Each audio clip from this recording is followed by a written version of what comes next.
ഭാവനകൾ ഉണ്ടാകയെങ്കിലിഹ നാരായണായ നമഃ.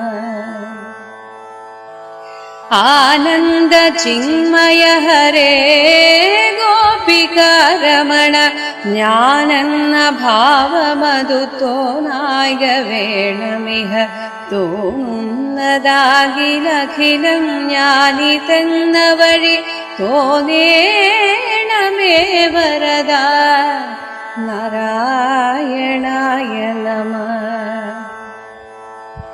അർക്കാലലാദി വെളിവൊക്കെ ഗ്രഹിക്കുമൊരു കണ്ണിന്നു കണ്ണു മനമാകുന്ന കണ്ണതിന് കണ്ണായിരുന്ന പൊരുൾ താനെന്നുറയ്ക്കും അളവാനന്ദമിന്ദു ഹരിനാരായണായ നമഃ.